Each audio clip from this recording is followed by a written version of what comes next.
నమస్తే welcome to KK news నేను శ్రీదేవి జగన్ విప్పు కోసం నిబంధనలు తుంగలోకి తొక్కి విశ్వవిద్యాలయ పవిత్రతకు పంగనామాలు పెట్టి కొందరు వీసులు చేసిన దుశ్చర్యలను ఇప్పుడు విద్యార్థులు అధికారులు సంయుక్తంగా సరిదిద్దుతున్నారు.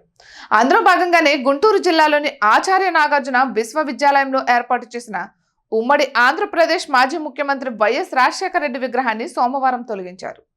నాడు సకల విలువలకు తిలోదకాలిచ్చి సమాజానికి విద్యావంతులను అందించే విశ్వవిద్యాలయ ప్రాంగణంలో రాజకీయ నాయకుల విగ్రహాల ప్రతిష్ఠ వద్దని ఎంతమంది నెత్తి నోరు బాదుకుని చెప్పినా వినకుండా వీసీ రాజశేఖర్ జగన్ మెప్పు కోసం ప్రాపకం కోసం వర్సిటీ నిధులను వ్యయం చేసి మరీ వైఎస్ విగ్రహాన్ని యూనివర్సిటీ ప్రాంగణంలో ప్రతిష్ఠించారు. నాటి ప్రభుత్వ ముఖ్య సలహాదారు సజ్జల రామకృష్ణారెడ్డిని ఈ కార్యక్రమానికి ఆహ్వానించారు. అప్పటి నుంచి వర్సిటీ ప్రాంగణంలోని వైఎస్ విగ్రహాన్ని తొలగించాలని విద్యార్థులు డిమాండ్ చేస్తూనే ఉన్నారు. అయితే అధికారం అండతో ప్రభుత్వ దన్నుతో వీసీ రాజశేఖర్ పెడచెవిన పెట్టారు.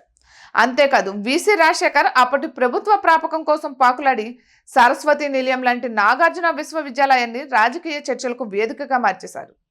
విశ్వవిద్యాలయంలో 3 రాజధానులకు అనుకూలంగా సమావేశాలు చర్చలు నిర్వహించారు.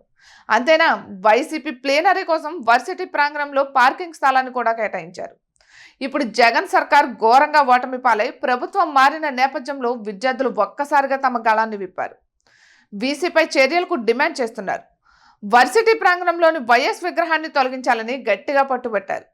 ఈ నేపథ్యంలోనే వీసీ రాజశేఖర్ విద్యార్థులతో 2 దఫాలుగా చర్చలు జరిపి 2 రోజుల్లో విగ్రహాన్ని తొలగిస్తామని విద్యార్థులకు హామీ ఇచ్చారు. అయితే అందుకు అంగీకరించని విద్యార్థులు తక్షణమే విగ్రహాన్ని తొలగించాలని పట్టుబట్టారు.